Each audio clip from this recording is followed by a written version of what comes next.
Play with a big Willie. I won't turn around. There you go. What's happening? So I'm getting ready to get on the meetup with OSG Dennis, but for some reason my internet is bootleg right now. I don't know what's going on. But look, I'm getting it live. It's working. You know. So want to say what's up to everybody. Hopefully everybody's staying positive, staying logical. Doing what's right for people you love and shit like that. Planning on coming out of this thing stronger. It's only a couple of months left, it seemed like.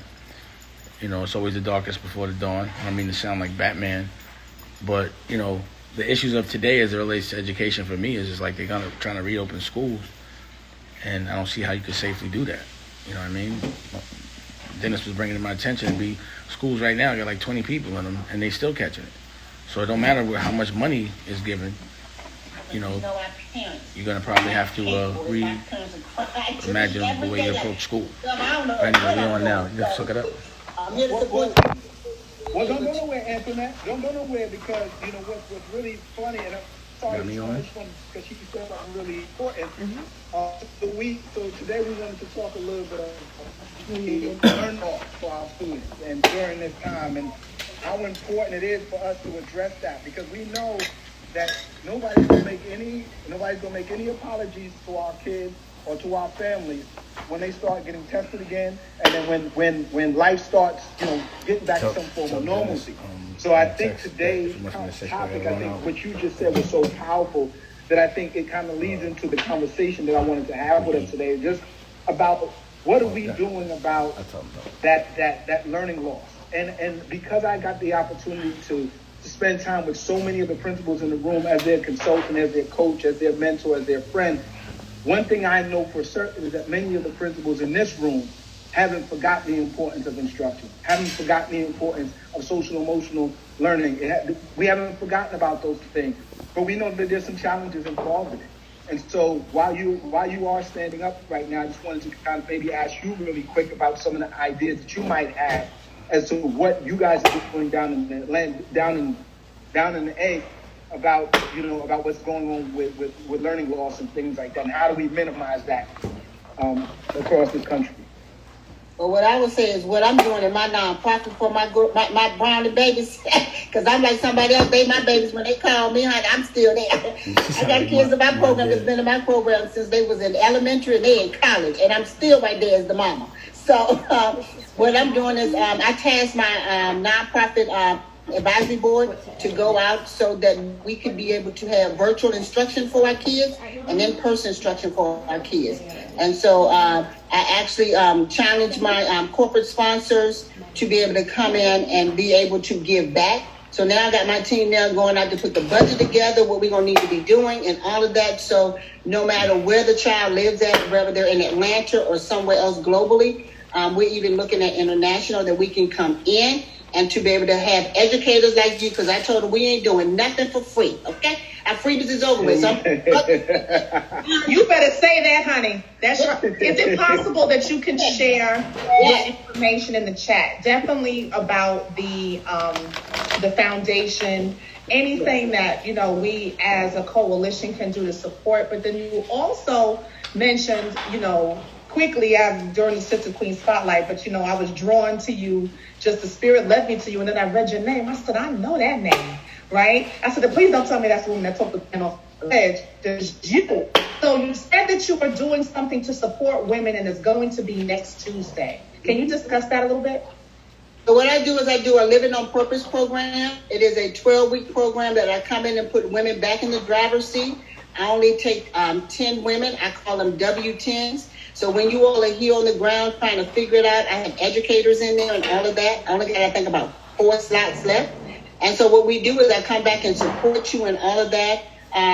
So what we do is normally $1,197. What I'm doing now is giving everybody a $1,500 actual discount on it. So it's only $497.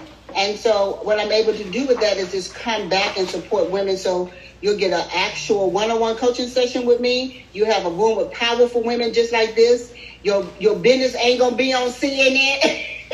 So you can be able to stay, it's just an actual place to be able to have a safe place. What I found out, and they're saying in statistics now, is that women are turning to alcohol and leaving their jobs. And the devil is a lie. I'm sorry. He a lie. So I'm like, how can I come back and support my women during this time and be able to have my women on the move for success as long as also my... Ma'am, let me tell you what you're talking about. You were talking about the Lion's Den, my love. So I can also put, or if somebody can help me put one of the links, or perhaps maybe to the most recent link for the most recent episode of the Lion's Den. So I yield to the expertise of also my boo and colleague, sister, Dr. Anissa Riley, who's also known as Dr. Action, because she too has an epic show that's Ask Dr. Riley show, and she absolutely will be sharing all links. But the premise of the Lion's Den is celebrating and cultivating Black womanhood. And so my guests are just that. They're women. So that can be within our celebration and cultivation. That can be our families. It can be our allies. It can be culture, fashion, mental health, physical health, anything we deem. It's everything, depending on what part of the country. If you're from everything, from down south, it's everything. If you're from the Midwest, it's everything. But it's everything to do with celebrating and cultivating Black womanhood. So we normally are in tandem as far as where we travel to, myself and Dr. Action, as well as our guests to whom, we invite. And we both would be honored, whether it's a co-host time for the show or if it's my platform or her platform. What you are describing is so powerful for women, for all of us. And so we would love to continue to have this conversation during that time. And, the only man that's allowed on my show is the infamous, how do you say it? World's most famous, always dangerous MOP from my uncle, I mean that bit. Mr. Lawrence Elliott. It's also known as Lays Elliott. I mean that. Yes. So, oh my goodness, that's so awesome. And I don't know if we have to go, but we're definitely gonna put that information in the chat. But I am so honored that you have joined us. How'd you hear about us? It was actually one night I got on Clubhouse, and what's the lady name? Oh, here we go. Anisha Jacko. Anisha Jacko. Wow, that Clubhouse boy. Hi, Antoinette. Good seeing you.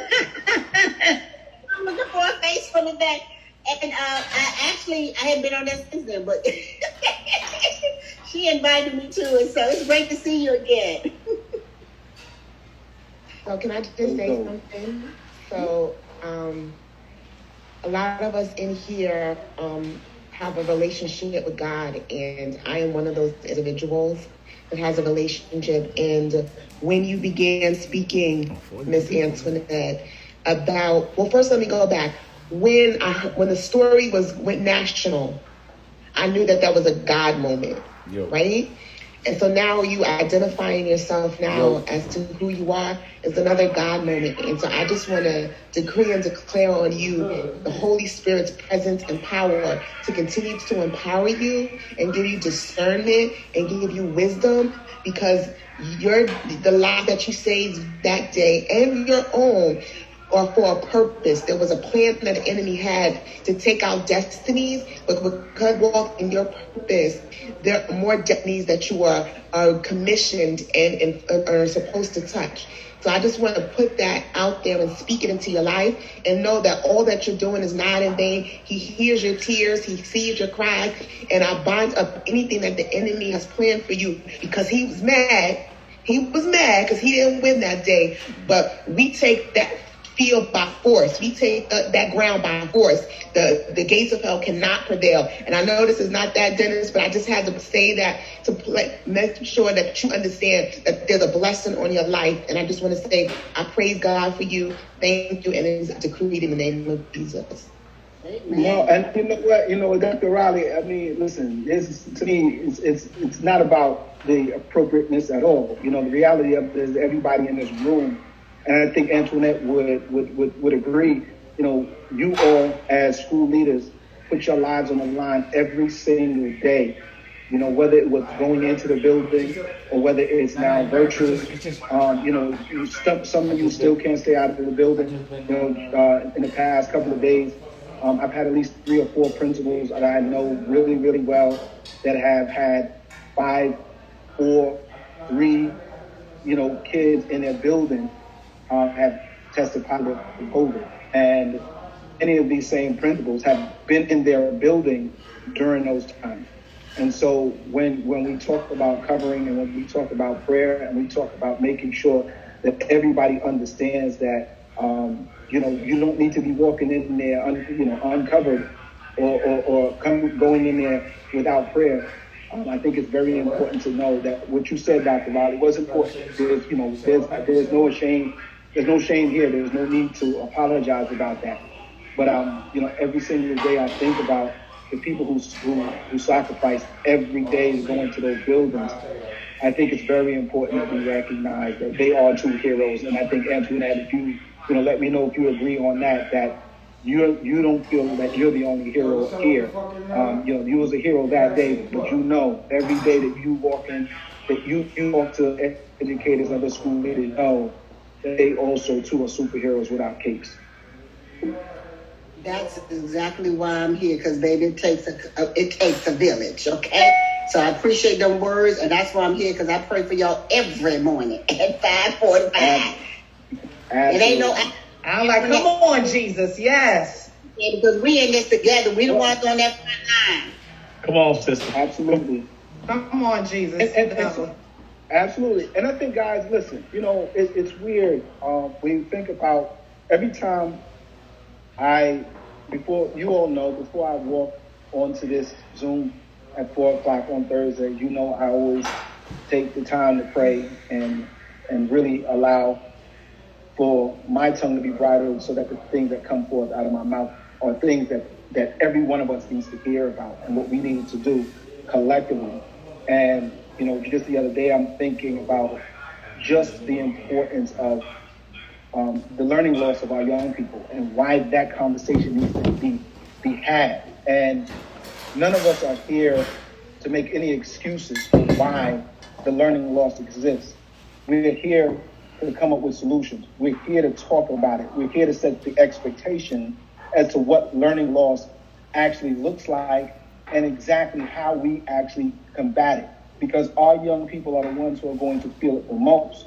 And whatever you all believe by way of the reasons for it, the learning loss was there before. The learning, the learning gap, the achievement gap was there before COVID-19.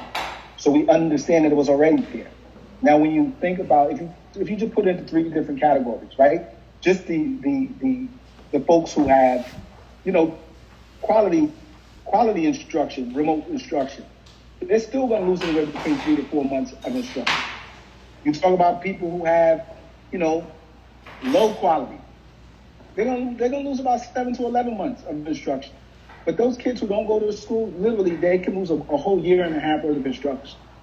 And as somebody who understands that leadership is everything when it comes to making those changes, I wanted us today to begin to have that discussion about some of the things that we're doing in our schools to address this learning gap that exists.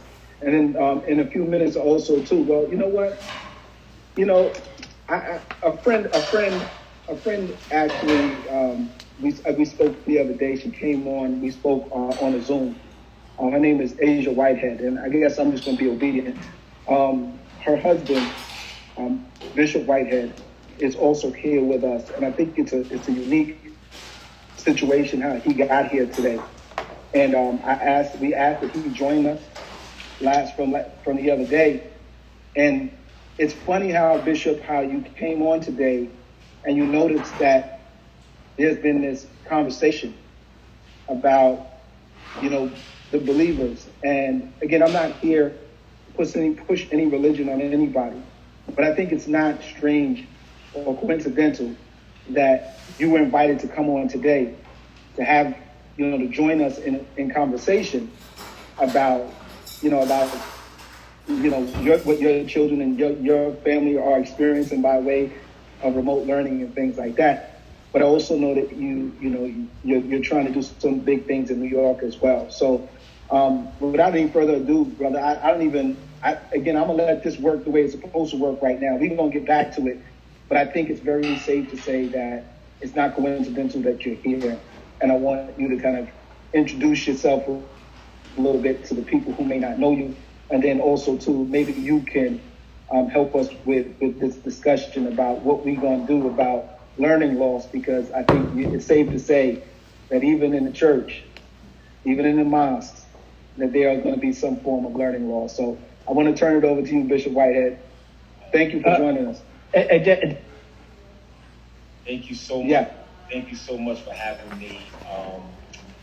Man, it's a privilege and an honor to even be on you guys' platform. I want to thank my wife and Dame Dash and Dr. Riley for giving me the opportunity to be on this platform. My name is Bishop Lamar Miller Whitehead, and I'm a pastor and bishop of two churches. I have a church in Brooklyn, New York, and I also have a church in Atlanta, Georgia.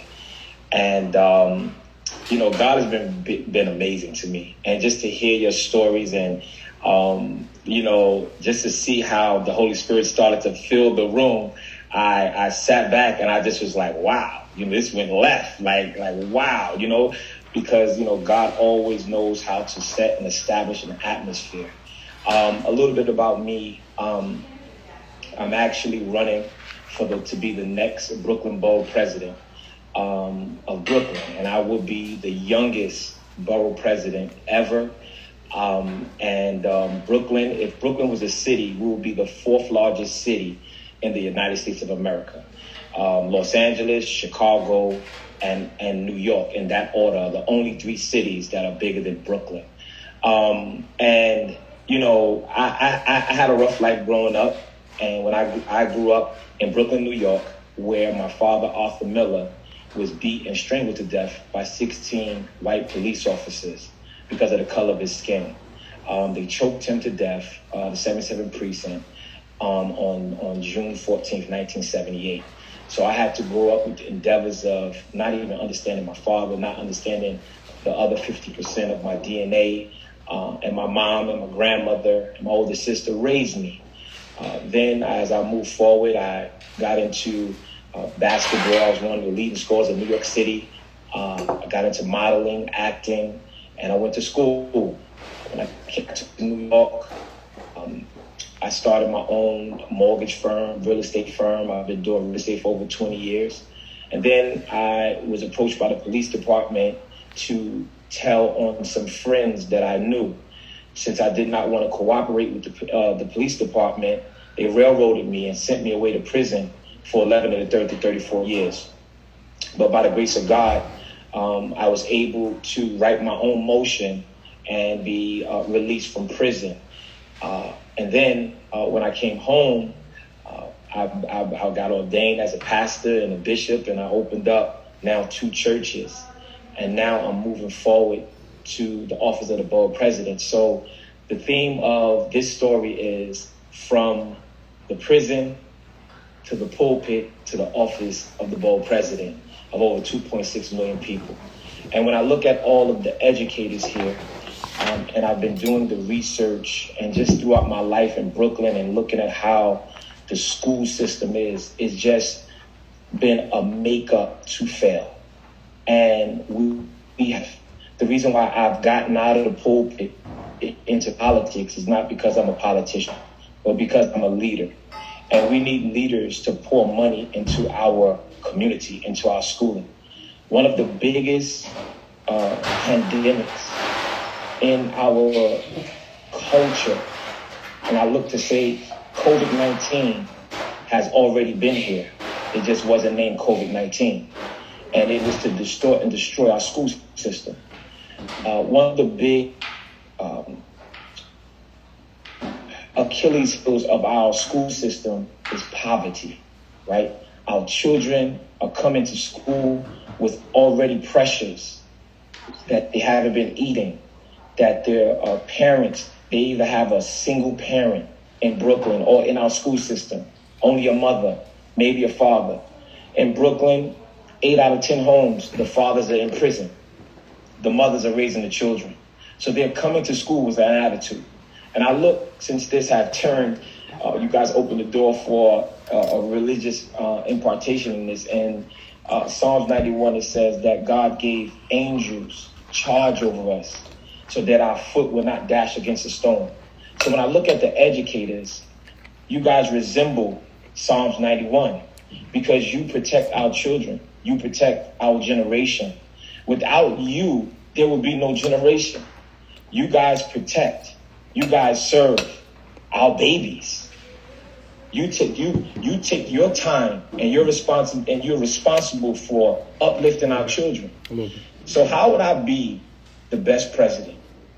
By pouring in money into our school system. Now, the Brooklyn Board president that is in office right now, Eric L. Adams, he's actually my mentor. And I've been with him the 8 years through his endeavors of the challenges and just the school system and all the things that he has done. And I understand that he put in over $140 million into the school system throughout the years of his presidency. And I see how things were moving. And Eric has opened the door for me, but I have my own shoes to fill. And at the end of the day, what I want to do for the school system is first personalize it. Every principal should have my phone number. You guys know what's going on inside of your school. You guys know what you need. And at the end of the day, what I've seen politicians do is use the backs of the oppressed school system to fabricate and make the world believe that they're going to help you. And they give you guys the bare minimum to barely survive, so therefore you can keep coming back to them over and over again. I've been in the music industry, the entertainment world for a long time. And I've created initiatives. I created a justice initiative, which I have established a relationship with the district attorney of Brooklyn, where our children need to go into the DA's office to understand how the district attorney's office operates. I also created a justice initiative with judges, so the children can sit with the judges to understand what it is to be a judge from A to Z. I also established a NYPD, a police initiative, because in our low-income housing, in the minority areas, we are taught and we are learned to understand police, in back of the police car. And now we got handcuffs on and we don't know how to take what's going on. Now, I was illegally convicted. I understand what they did. They railroaded me. They hid evidence. I understood how the police did it for an elevation. I understand how the district attorneys did it for an elevation. Everybody got a promotion on my dime. I had to spend time in prison illegally. So our children, I established an initiative, and this is just me being the bishop, not a politician. I've been doing this for 8 years, creating initiatives to pull children out of society so therefore they can understand the world. When 106 in Park was still being played on BET, I created a 106 in Park initiative. I brought thousands of children from Brooklyn on buses because of my connection with the NYPD. I had them bring charter buses to pick up children from Brownsville, from East New York, from Bed-Stuy, to bring them to 106 in Park. So therefore, they can meet and greet the celebrities. They can have some type of fun. I brought celebrities to school because I have relationships with them. I actually helped them get out of prison when they get in trouble because I'm doing shows. So what I'm doing is I also created a hospital initiative. This hospital initiative is to show children if you want to be an ophthalmologist, radiologist, gynecologist. So I set up a system with different schools, and periodically it will rotate. Therefore, if a child even wanted to be that, they can see what it looks like. I say all that to say, I want to do things different, and I know that other politicians and other leaders will follow because of the weight that Brooklyn holds. But what I want to do is, I'm going to have hundreds of millions of dollars of discretionary funds and capital funding. I'm going to have that to give to principals. But I've been speaking to principals throughout Brooklyn, and they said, Bishop, why does one school get this much money and the other school don't get this money? What I'm doing, because of my relationships, I'm going to start a fund, a nonprofit fund for Brooklyn. And I know a lot of philanthropists that will donate millions and millions of dollars into this fund. It's a tax write-off. They want to be... Well, Bishop, hold on a second, Bishop. Here's what you're going to need to do, though, right? Because we got people from outside of Brooklyn here, too. You're going to have to help here, too. You ain't going to just... We got Queens. Sorry, don't be upset because he's talking about Brooklyn. Do not cut off the Brooklyn station, Bishop. No, I just want to say, Bishop. He said the planet of Brooklyn that is. Oh, hello. Fine. Bronx is in the house. First of all, I want to thank the young king for coming on and doing this. The story about your father was well known. I was in Brownsville in the 70s when that happened. Also, I want to shout out to the Dos Reeves family and your wife, who was like my daughter. And I'm so sorry I was not at the wedding, because this is literally like, this is my child. This is my child. Hey, and she knows how much I love her. How she like your child and she like my child? And I know no longer. Well, No, it's just so many fathers. I don't understand. I don't know. How did you? You're like an uncle. I'm more like the dad. Don't be the. Don't do that. It never changes. It's like two grumpy old men. It never changes. It's just One grumpy old man, and it's not me. So hold on, y'all. What's going on, Asia? How you doing? Hey, Dr. McKeezy, how are you? I'm fantastic. Hey, Dr. Riley, how are you? Hey, Asia, how are you? Good. Well, pull up a chair, Asia, because you're a part of this family. yeah. What I want Bishop to understand is, in this room we have no shortage of representation from across this country, right here in this room. Yes. And we got New York, we got New Jersey, we got South Carolina, we got Compton, we got Tennessee, we got other places here in our midst. And I think what we are about here is about taking these initiatives and not only helping Brooklyn, not only helping New York City, but being able to help the country in bringing forth the reform that's needed. You know what I'm saying? And so when we talk about some of the things that you mentioned by what's needed, these are all things that I think we can attach to ways that we can address the learning loss, right? All the stuff that you're talking about is about how we're going to continue to educate young people. But it's a slightly different way of doing it now. It's a slightly different way of doing it now, Bishop, because unfortunately you may not be able to walk up in the schools like you used to. You might not be able to walk up in the hospitals like you used to. But it's really important that we begin to have the conversation about how you can be instrumental in helping us to get the message out there. Get the message out there to the Eric Adams, to the David Banks, and to the Kamala Harris and to Joe Biden and stuff like that. So we definitely expect you to be able to bring something to the table to help us to do that. So that is so major, and that's the point that I'm making. That Brooklyn, we are called the baby UN. Brooklyn is spread with all races, all cultures, right?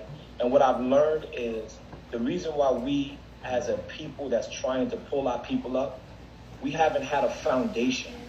And Brooklyn is going to be the foundation now. I travel and I'm here, I'm ready to help everybody. But at the end of the day, right, when you can sit there and say, Bishop, I got a problem in Michigan. Bishop, I got a problem in LA. I say, okay, cool. Well, the whole Brooklyn is coming. If you guys are having an issue in your town, in your area, you have to understand that 2.6 million people is going to be behind because you got the president there. And we're going to show that these things work. This system works. And there's no reason or way that they can block what works. Now, another thing that I want to say, right? This fund that I'm going to bring in and draw into Brooklyn, right? This is a fund where we're going to help other states. This is not just going to be for Brooklyn. We're going to help other boroughs.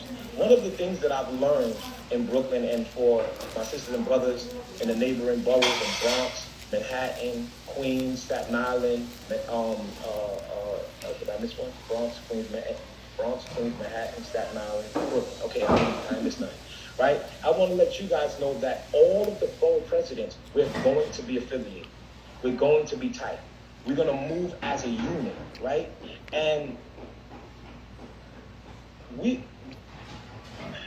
this foundation, the dream that God has given me, is not just for Brooklyn, right? This is just a platform. So I created something called the Nation of Champions. Now, one of the things that our community lost and where I believe Brooklyn lost and just our world is the Obama and Michelle effect. Brooklyn is going to have their first family. Two young people that love one another, that I can hold my wife's hand, and we can come to the schools, and we can show them. And there's no scandal about the man. Why does it always have to be a scandal about the man? I'm not cheating on my wife. I'm not beating on my wife. I'm not doing these things. And at the end of the day, I believe if the children was to see love, then they would want to be inspired by love. So with the first family, this is the first time Brooklyn is going to have a first family, right? The love story, the story where I was illegally incarcerated, the story where they pronounced my wife was going to die because of Guillain-Barré. The love story, the story, people have to fall in love with the story and understand the results of the story. We didn't give up, right? And we're not supposed to give up. So therefore, in our school system, our children can't give up. I see so many staggering statistics as far as the failing of the schools in Brooklyn and the failings in the schools in New York and around the world. And it's more targeted to our black and brown young men and women. What do? Right? We have to set the mark. So with me implementing these initiatives and this fund, right, it is for our people. I'm not trying to be a politician. I'm going to be political, but I'm not shaking hands under the table. You want to know why? Because my life depends on it. My bloodline depends on it, right? This is a matter of life or death, right? And now we have to understand that we can't play with this, right? Our school system needs to be funded. That's it. In all aspects, in all states, with no equivocation. The young lady that talked about, she stopped the young man that was about to shoot up everybody. That was a move of God. She's up here testifying, and at the end of the day, we have to come together with one voice, one purpose. No, how the young people say, no capping. All right, no capping, right? Y'all gotta stay up to date. I try to stay up to date. My daughter, I said, what's the new words? No capping, no capping. And at the end of the day, we gotta be one with our children, and they have to be able to come to us and respect us. But the one thing we've been missing is having a truthful leader. These politicians been lying so much, and they just been selling us out so much. They are the coronavirus, if you want to be technical. Hey, Bishop. That's been. Can I ask you a question? So, from what I'm hearing, it's sort of like, how, I might know a senator locally, and he'll say, I can get a law passed, and if it does well, federally it will get picked up.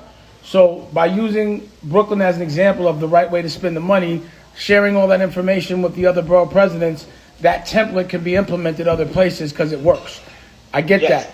So let me ask you a question. So like for me, and I'm not a principal, but I do spend a lot of time with the principals, have compassion for their struggle, and understand that they want to sometimes, or at least right now, there needs to be a reapproach in education. It will never be the same way it will.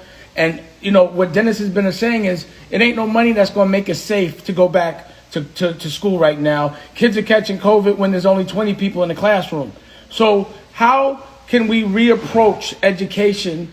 And if we come up with some sort of a template, or if they come up with a template, is there a way that Brooklyn can be the experiment and showcase that this works and what it is? Because I know from the outside looking, I was like, well, I'd like to get some money to maybe build a place that teaches you about things you need now currently, like how to shoot movies and how to be an entrepreneur and having gardens and all these other things, like what Ak is doing.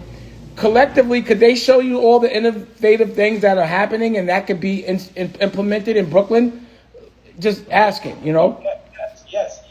Brooklyn can do the prototype, and that's exactly what I'm talking about. Because when I started off this conversation, I stated that Brooklyn, if it was a city, it would be the 4th largest city in the United States. Right. The only cities that are before is LA, Los Angeles, Chicago, and New York. What better place? The mayoral race is so many people running to be the mayor, right?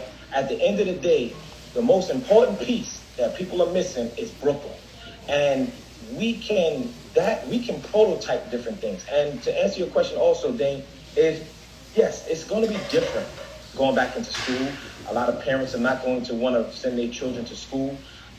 But the staggering statistics is this. Do y'all know that there are still children in black and brown areas that still do not have computers? Right? How is everybody going virtual? Absolutely. How is everybody going virtual? And we have politicians in position, and black and brown kids can't go virtual. So do they automatically fail? Right? So at the end of the day, Brooklyn, with me being the borough president, can be the prototype. We can implement these ideas because now we have a foundation. We're not a city council. We're not an assembly. We're not a senator. We have the president of Brooklyn, right?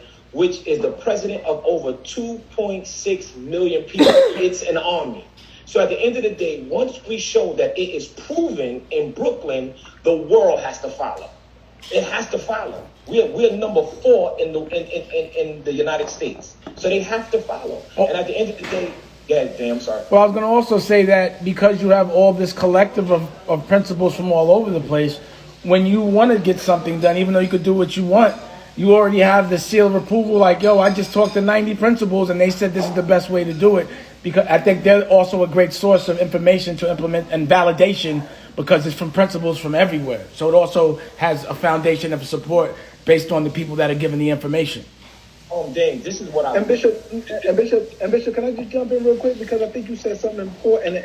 But just know, the reason for this platform is to let you understand is that even with those deficiencies, even without having the computers, these principals are still looking for ways and still trying to find ways to make it work for their kids anyway.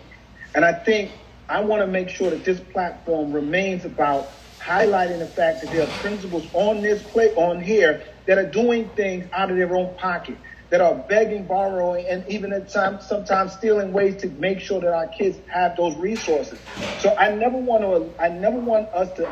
anybody to ever think that we just complain about not having money and then not do what we got to do for our kids regardless. If we get the money, great, Bishop, we would love you for it, right? But if not, the bottom line is that these people for years have been finding ways to be resourceful for their kids to get what they got to get. Last week, we talked about finding a way for money to go directly into the schools. Like, let's stop all of this, this zigzag as to how kids get, schools get funded. It's a simple thing, Bishop. Let me just say this. If I got a school in Brownsville that needs 30 computers, that shouldn't be that complicated to get. I should be able to come to Bishop Blake, Bishop, I know you got some connects in corporate world.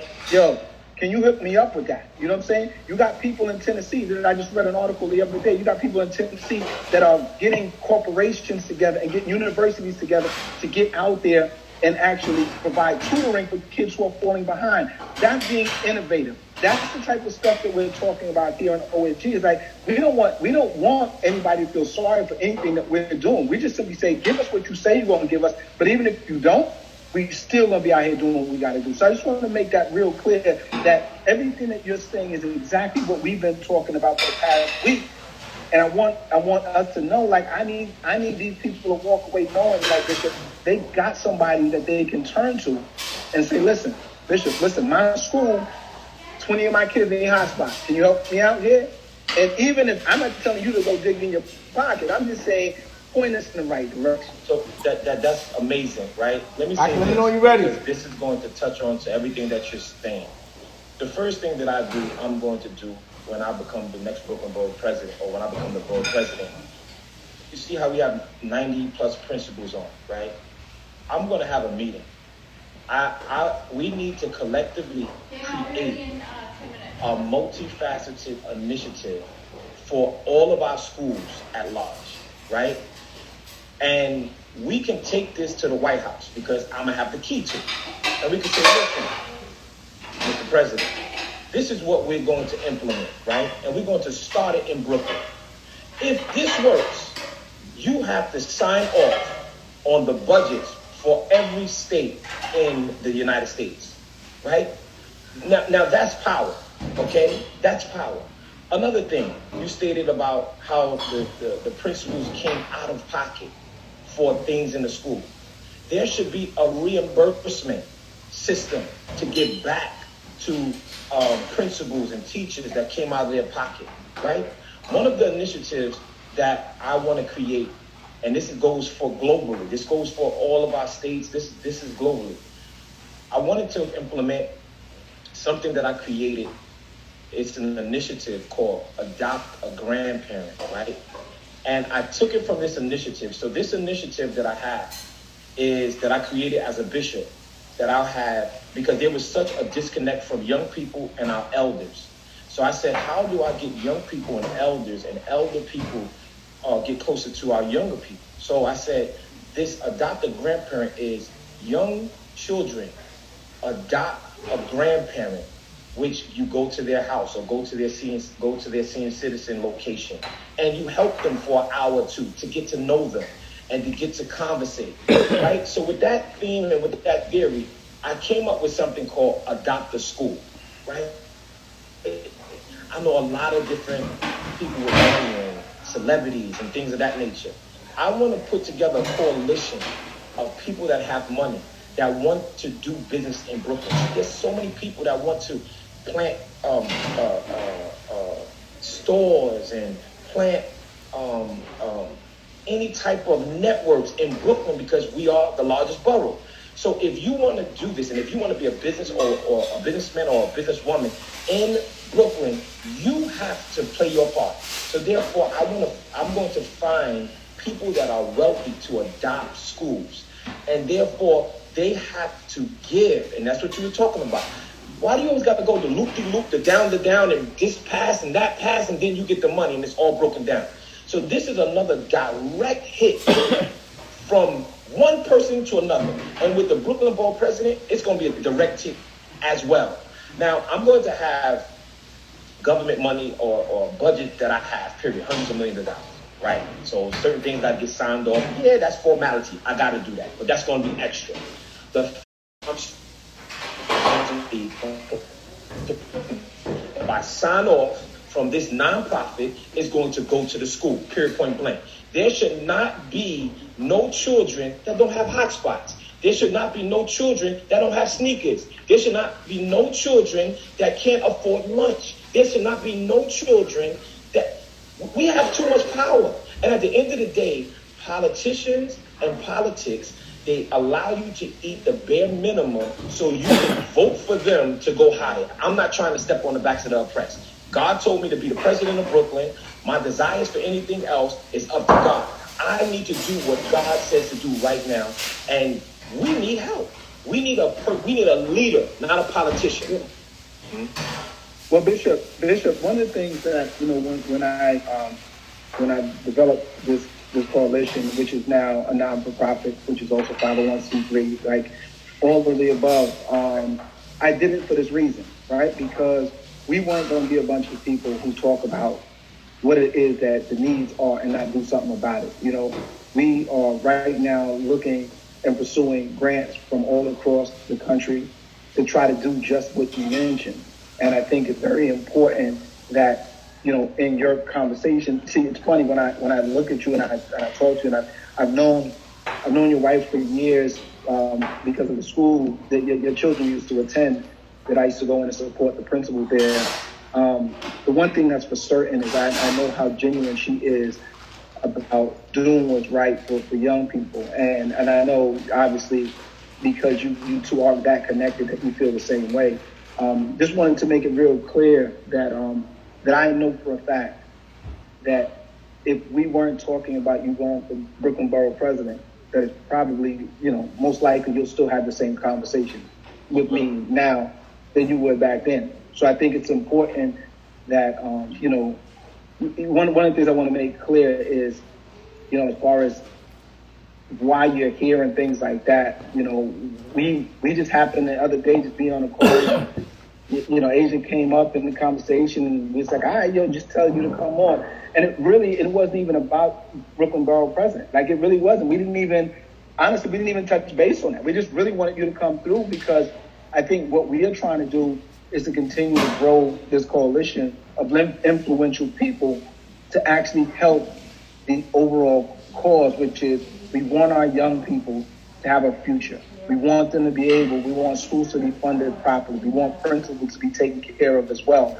And I think that's why, I brought you on and things like that. Well, Dennis, real quick. It was important. He had initially called me about being, supporting, and I said, you have to talk to OSG first because I need to know that he's the real deal.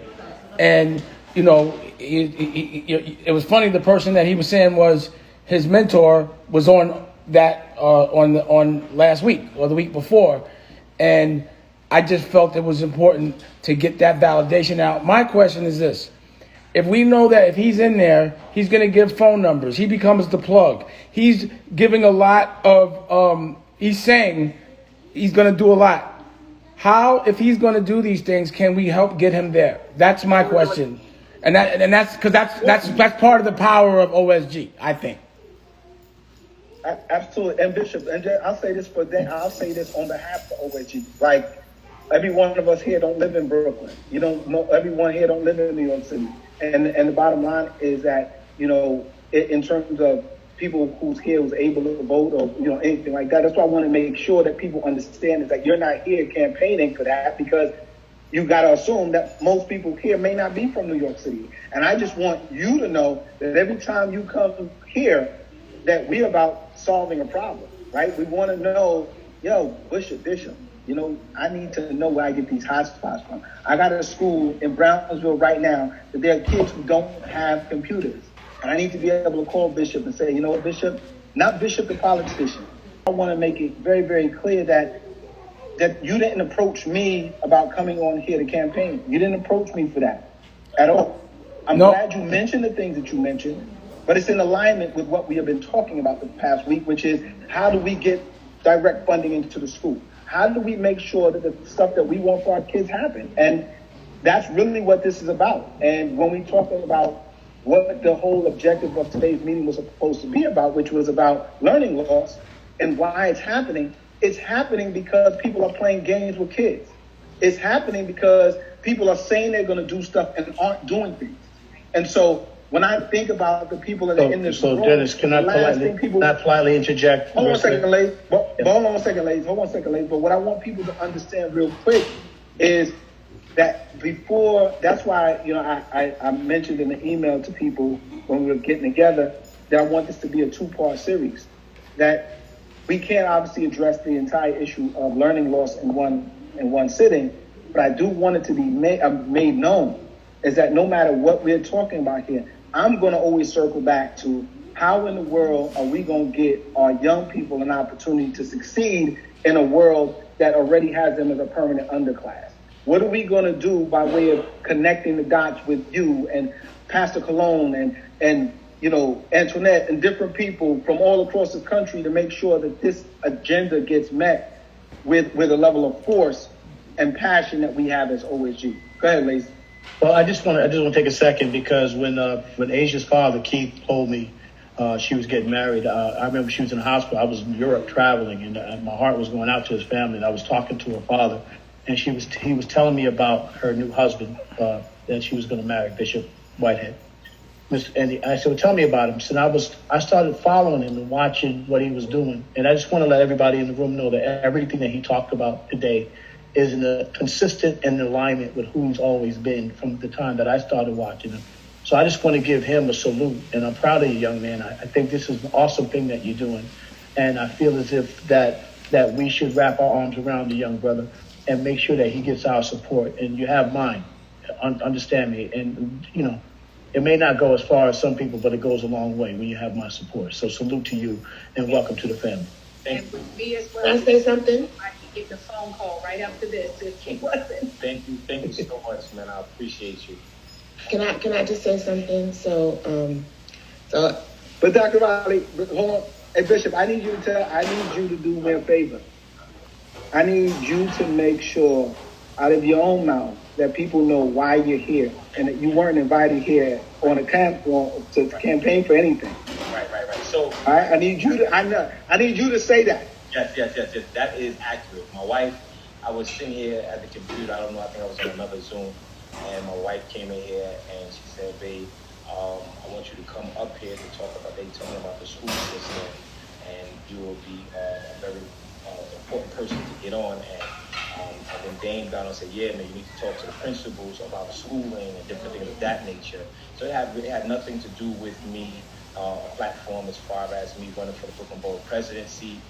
I am a bishop, and I thank Lays for saying what he said, because I'm a man of integrity. I didn't even know he was following me.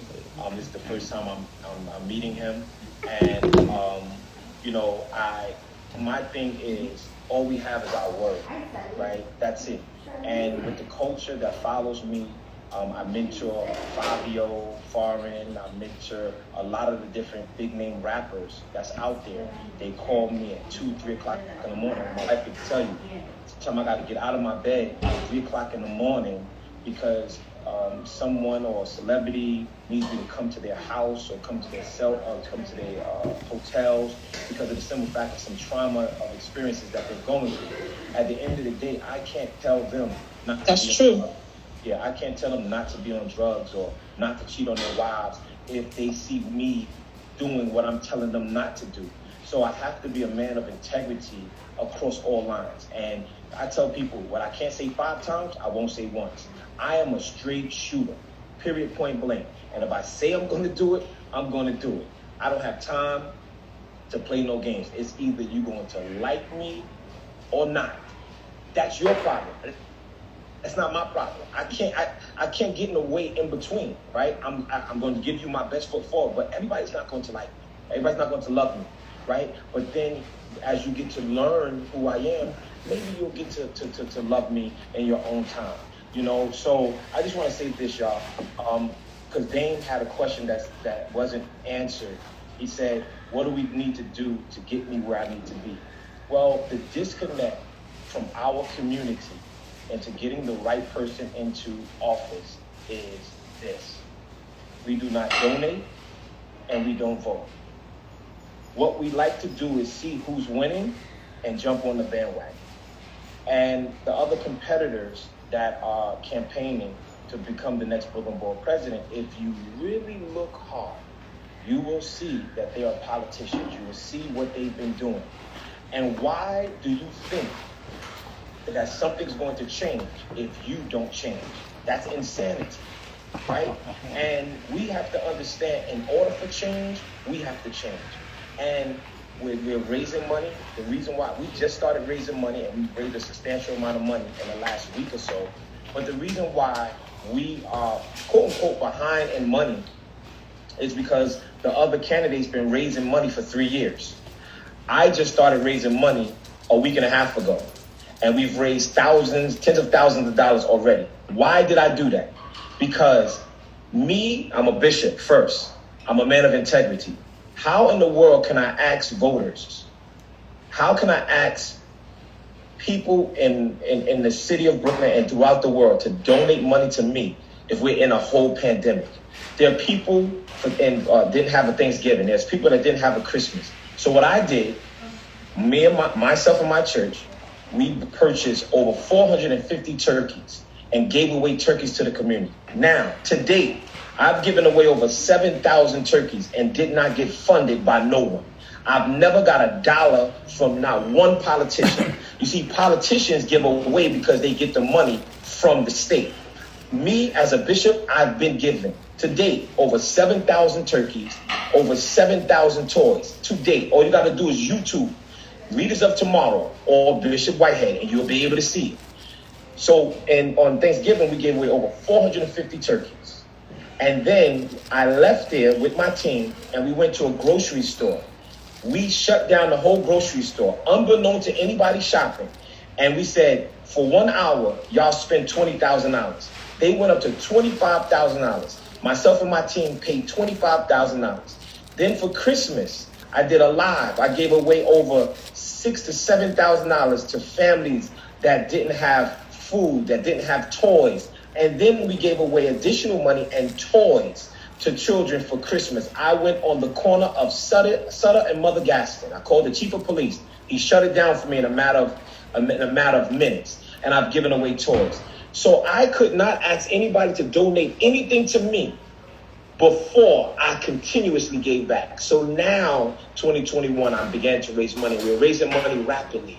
So how do you help? How do you get me in office? By donating, right? By donating and then voting. That's it, in that order. Donating and then voting, because we like to hold on our money. We have a goal. We want 2,000 people to give us $100 from New York City. If you're not in New York City, donate whatever you can. You can donate up to $1,500. How do you donate? My website, Lamore, LAMORM.com. That's it. And you'll be able to hit the donate button, right? And if we all spread the love, and if we all team up and create something for Bishop Lamar Miller Whitehead, and raise money so we can get into office, now we can implement all these things, because this is just a good conversation. You can't execute it without being in office. And people are they don't want to be consistent. We have our first black senator in Georgia. First black senator in Georgia. Over 2 million people voted for him. He turned a red state into a blue state. And he's the first pastor. I'm a bishop.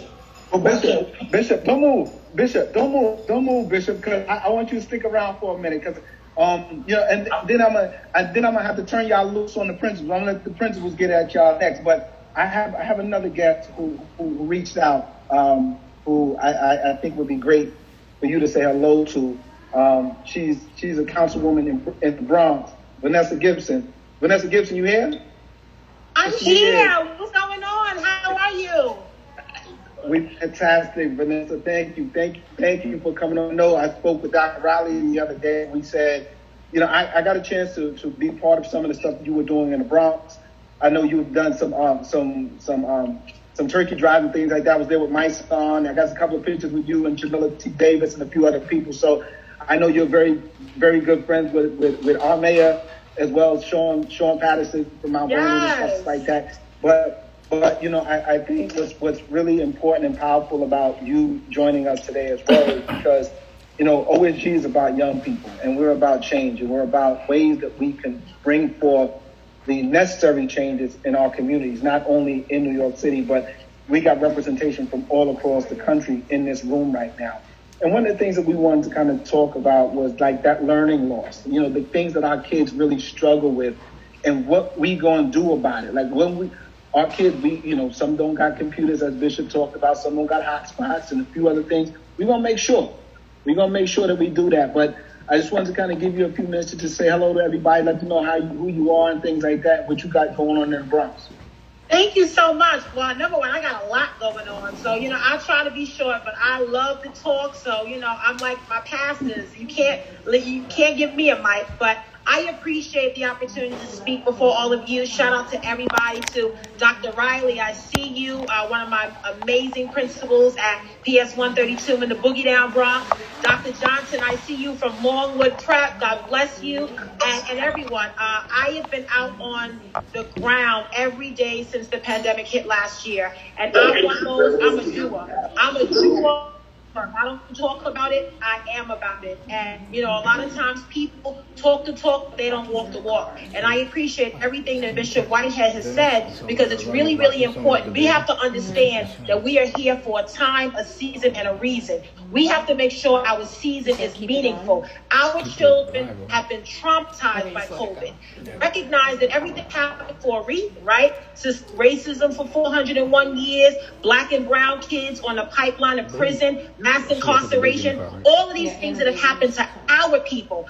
We have the highest death rate in the Bronx due to COVID. And that is a telling story which recognizes all of the deficiencies that we've been dealing with for generations. You know, with so many folks, Stacey Abrams, Keisha Lance Bottoms, what we did in Georgia, black women and men saving democracy. Always left behind, underrepresented and underappreciated, but when it comes to saving democracy, they always expect us to come through, and we always come through. And so I feel like it's an opportunity for me. I've been in the city council in the Bronx 7 years now. I was previously a state elected official, and I've always supported my local schools. I've invested millions of dollars because I know if I don't do it, no one's going to do it. I have a lot of folks in public housing living with rats and rodents and mold and mice. It's just horrible. And our people need to be shown something different. But I also think our people, sometimes we lose hope.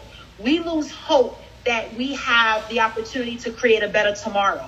And a lot of times we have to be our champions. We have to be the change agents of success. We have to let our young people know that despite your circumstances, you are destined for success. Your four corners of your neighborhood doesn't have to determine where you go, but you're a child of God. And we have to have more mentors, more black and brown mentors. Look at our schools sometimes. Our sisters are holding it down. We don't have enough black male teachers in our schools. And shout out to all of our educators and principals and administrators, because we do this job sometimes with all of the red tape, the bureaucracy, but we get things done. And so I'm running for Bronx Borough President this June, where there is a Democratic primary. And check this out. In the history of the Bronx, never, ever been a female borough president, never an African-American elected borough president. And so it's time for the change. It's time to get people to realize that you can see yourself in your leaders.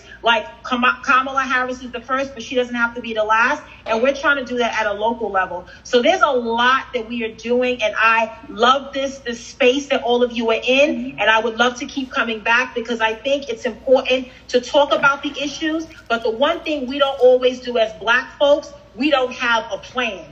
What is our plan to get things done? We know the data, we know the statistics, we know that the challenges we're facing every day because we go through this. So my question is, what are you doing to make a difference? What are you doing in your community to step up? Everyone doesn't have to be an elected official. Bishop knows there's so many things we can do in our own communities with whatever title God has given us. But at the end of the day, we are all in this together, because we either sink together or we swim together. And for far too long, our people have been denied so many opportunities. And it's like when one of us succeeds, all of us succeed. So you can tell I'm excited. I'm passionate about this work. I invest every single day. I was in my office last night till midnight doing work. And I'll be here again late tonight because the work has to be done. I'll be out in the community giving out PPE, giving out food, groceries. Because you know what? The reality is, if we don't do it, who's going to do it for us, you know? And so, you know, I look forward to working with all of you. Thank you so much. Vanessa, don't go nowhere. Don't go nowhere. Because I need you, because, again, similar to I said to Bishop, I need you to also let the people in the room know you didn't come, it came for, you know, it's basically, with Dr. Really just me and her just come through, just, if anything, just to say hello, because I know you represent the schools in the Bronx too. So that's the point I want. I want us as a people to look at what's happening in front of us. Like, this isn't a play. We're talking about people who look like us that are actually running for positions that can help our young people. Like, we can't just keep looking at this as a means to say, oh, they got an agenda. You know what? If your agenda is kids, you know, Vanessa and Big Whitehead, if your agenda is kids, Come on over. I ain't got no problem. I got no problem with it whatsoever. All the other agendas that people think y'all have, okay, that's fine with me too. But if kids are the number one agenda for me, then I'll rock with y'all hard bottom. I'm going to tell you that right now. So I just want you to do me a favor, Vanessa, because I've been Turkey Drive with you and my son and Jamila. We've been out there together. Please let everybody know that this is who you are and this is what you do, with or without a title of elected official. Right. So I do this work because I truly believe that God has me here to do something, to serve a bigger purpose that's beyond me. I don't do this work for me. I do it for the next generation, because there are those that have come before us that have paved the way, that have led the way during great adversity and stood, through all of it, through the poll taxes, through all these efforts to suppress voters' rights. We couldn't even vote as Black women until the Civil Rights Voting Act of 1965. And so I really believe that the time is now to elect leaders not new to this, but true to this, that have been on the ground, that have a consistent record of accomplishment. We don't need people that need on-the-job training, because our children have waited far too long for leadership that looks like them. But in addition, having a plan, having the purpose, and having the passion to get this work done. Education is important. It is the pathway to the middle class. It is the pathway to success. But we also have to talk about all the other systemic issues of racism that we deal with mass incarceration and police violence and unstable housing and no jobs and no programs in our communities, where our young people, we've stood at rallies. I mean, how many Black Lives Matter rallies have we been at with my son, with Jamila, with, Erica Ford from Life Camp out in Queens. I was just talking to Aisha Sekou from Harlem. I mean, all of these folks on the ground, they're troopers and they're doing this work. Imagine the transformation we could have as a community if we all work together, instead of cutting each other down and tearing each other down and fighting over crumbs. I want the whole meal and I want dessert. I don't want no crumbs. I want the whole thing, because other communities get far more than we do, and we have to fight. But you know what? I get it. And if I got to fight, then that's what I have to do, because I'm always going to fight for our kids. And if I have to walk to the end of the earth for a young person to get a better opportunity than me, then that's what I'll do, because it's worth it. I mean, we've seen so many things happening in our communities, and I've stood with so many parents. I've helped to pay for funerals. I've helped to move families, emergency benefits, getting them into schools. And that's what I do all the time. Getting that call from a mom, my kid is at Central Booking. I mean, that's what we deal with, pastor, leaders. That's what we all deal with, right? When our kids are going through things, because it's not just education. You got to help them in all the other areas that they're facing and confronted with as well.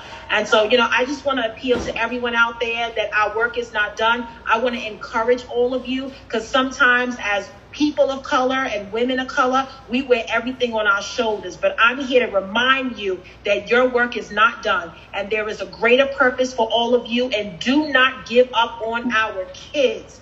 They need us now like never before. No one is perfect, but our kids need us right now, and we are the change that our communities desperately need right now in this time and era. Just to piggyback, and man, it's a pleasure meeting you, and an honor. And you said a few names, my son and Jamila T. Davis. When Jamila first came home, I'm the one that put her in position in politics, right? She's involved with politics. When she first came home, I knew her from back in the days with one of my best friends, Zap Judah, when he was boxing. And she came and said, Bishop, I need a little help. So what I did was, I said, all right, I got you, as long as you're going to do the right thing. And I was able, as the bishop, I had so many contacts because I helped so many leaders or politicians get into office. And I was able just to honor her for the work that she's already done with me in the community. And I took her to a lot of meetings with me. So therefore, just introducing her to politics, because she didn't understand politics. And before my son got into politics, when he was a rapper, he came to my church when I started, because I'm all about the youth. And me being a pastor, everybody that's in church, you all know we go to church for the 7 last words, right? The Good Friday, 7 last words of Jesus Christ. But me being a pastor, I changed it up a little bit. and I had the 7 last words were the preachers versus the rappers. And it was the preachers, VERSES, versus the rappers. And the pastors would preach about Jesus, and then the rappers would rap about Jesus. And I had my song there with me. And so I've been doing this a long time. And this is why I'm ready to make, because with women like yourself, and my mom raised me, so I'm very pro-woman. I have a lot of women preachers, and this is why I started an initiative that will be implemented in the borough of Brooklyn for my wife, called the Nation of Champions. And this is for women throughout the nation, where therefore Brooklyn will be the hub for young women, domestic violence and human trafficking, women of domestic violence, just all type of women issues. I'm going to create a fund that will help women throughout our community. So I just wanted to just piggyback and just let you know that, even with Stacey Abrams, in my church in Atlanta, we just honored her for Martin Luther King's birthday. 2 weeks ago? 2 weeks? Last week? 2 weeks ago. Oh, 2 weeks ago. We just honored her for Martin Luther King's birthday at my church in Atlanta. So, we're on the ground, y'all. We're on the ground. We're pushing. And, I know you got questions, right, for principals. I'm ready. Yeah, because I think what I want the principals to do now, and it may help you, right? There's some of the things that I wanted them to touch on. Got a chance to speak to Principal Captain Kirk earlier, who she's from Atlanta. And one of the things she and I discussed was, some of the ways that she's addressing the learning loss with our young people in Atlanta. And then I'm going to ask other principals to also talk a few, maybe 3 to 5 principals talk about some of the things that they're doing to address the learning loss. And maybe you could kind of get a sense of what is happening, so that when you have that opportunity now to have to speak about what we're going to do, you ain't got to look no further, because these are the people that are doing it now. So if you don't mind, Bishop and Asia, First Lady, if you could just allow for the principals now to kind of talk to you about some of the things that they are doing by way of initiative to address the issue of learning loss for our young people. So I'll start with Principal Jamila Kirk from, we call her Captain Kirk from Atlanta. Come on in, Jamila. Don't forget about raising your hand. Talk. Yes, everybody else, please raise your hand if you can. If you want to join in, because I definitely want for not only for Bishop but also for Vanessa Gibson also too, to kind of hear what's being done not only in New York but across the globe about how we're going to address the learning loss for our young people. So, welcome, Jamila. Thanks, Coach. Greetings, everyone from the Atlanta, Georgia area. Good evening, Mr. and Mrs. Bishop. Welcome. Hi. Antoinette, hello again. I know Antoinette as well. We've crossed paths. She's actually been to my school because we were supposed to work together prior to the pandemic. So I jumped on at the end of her conversation, but she is a trooper. She is the truth, I have to tell you. Thank you again. I would be remiss if I don't start off by saying thank you to Jacko and Fee and Mr. Dennis for inviting me to this community. I've been every week since the invite. Last week we met, and in normal fashion, Dennis kind of asked me, certain questions. What's going on? How are you doing with your school? And then the question came up about how are we addressing learning loss for our students? And in typical principal fashion, I started rambling off all these different things that we're doing, partly because as a principal, you do sometimes have an added pressure of wanting to make sure that people know that you're doing something, right? We get things from our district asking, what are you doing innovatively? What are you doing? And we have conversations all the time as a leadership team and as a staff. We were doing great things prior to the pandemic, but can we really do it now? And Dennis still simply say, let's without all those different things, let's narrow it down. Let's get focused. And I was like, okay. He said, what if you just met with your teachers 101 and just have a conversation?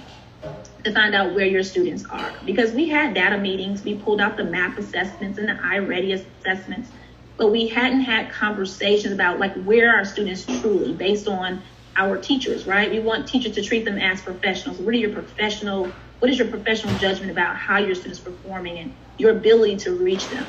And so that's what we did. And he said, can you get some done? I was like, yes. So I got all of my 3rd through 5th grade teachers done who are in testing grades, except for one. So I was determined to, make him proud, of course. And then also I wanted to see for myself, how are the teachers feeling? Because we have a benchmark coming up next month. And, he was like, let's look at how they feel compared to what the data is actually saying. So I pulled rosters for all of my 3rd through 5th grade teachers.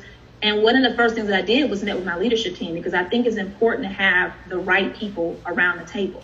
So in addition to myself and my assistant principal, we had our 2 coaches, we had our counselor, we had our RTI chair. Again, because, when teachers come into the room and they don't know or they're struggling, you want to make sure that everyone has a part in providing that support.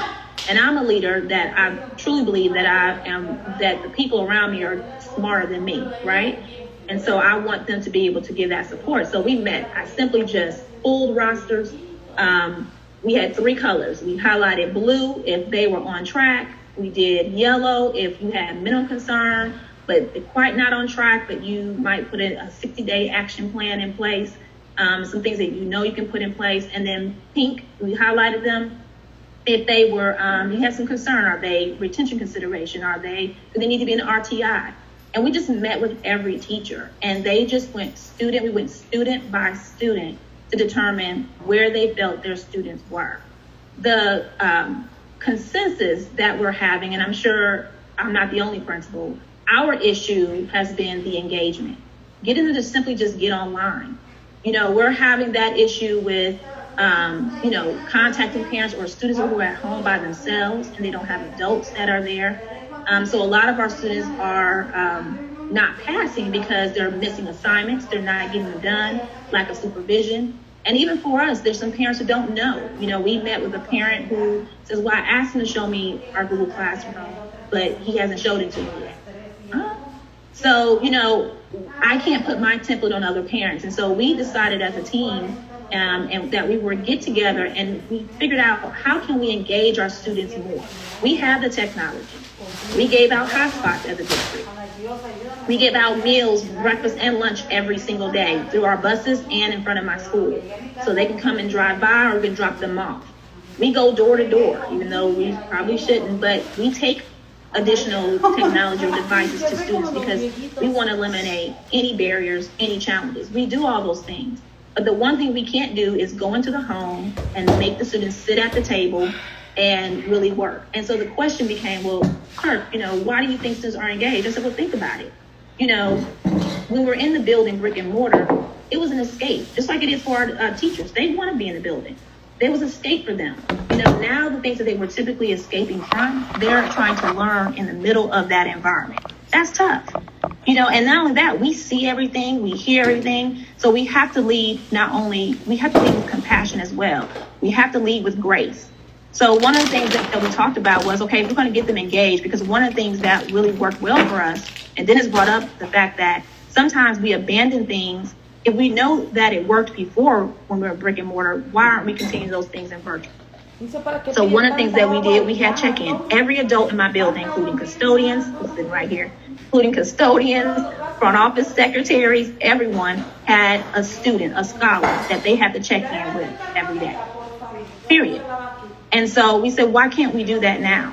Because one of the things that we found, and we did it just for attendance, those students who were not coming to school, because what we found was that those students who come to the table or had an adult that was checking in with them daily, they wanted to come to school because they wanted that attention. They just wanted someone to check on them. How are you with your grades? They'll come read with them. Mr. Watkins will take them on his spree when he's cleaning certain parts of the school. It was something just as simple as just checking in and asking them how they were doing. So we decided. Let me jump in there real quick, Jamila. Yes. Jamila, let me jump in there because I don't want us to gloss over the thing that you said that you and I discussed, which is for the most part, principals have always had amazing strategies in place to reach young people, right? And I think when the pandemic hit and things went, predominantly virtual and remote, we forget that those things can also work by way of technology as well. So when you're talking about mentorship, when you're talking about everybody adopts a child and things like that, I think it's important to realize it still can be done. I mean, does it mean it's going to be easy? No, but this job wasn't meant to be easy. We're changing lives, and changing lives is a hard thing to do each and every day. So it's important that we take from what Jamila has talked about here and understand is there's no need to reinvent the wheel. Yeah. There are things that you were doing well pre-pandemic. Those are the things you need to keep doing in your school. If you were checking on your students by way of going into the classrooms, keep going in the classroom.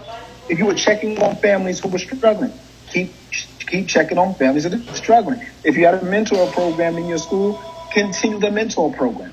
So I think when I was talking to Jamila about it was, let's get back to keeping it real simple. Like, let's stop trying to reinvent something. Like, there aren't many new inventions when it comes to how great principals do things. It really isn't. All of this is an evolution. What can we do differently? How do we make what we did work when we were in brick and mortar? How do we make it work by way of technology? So I definitely want, for Bishop and for Asia to kind of hear the importance of just telling principals, keep doing what you've been doing. Let's just continue to find a way to do it virtually now. That's it. People find it. If you want another amazing video with the one and only Dame Dash, check it out right there next to me. I think you'll enjoy it. Continue to believe, and I'll see you there.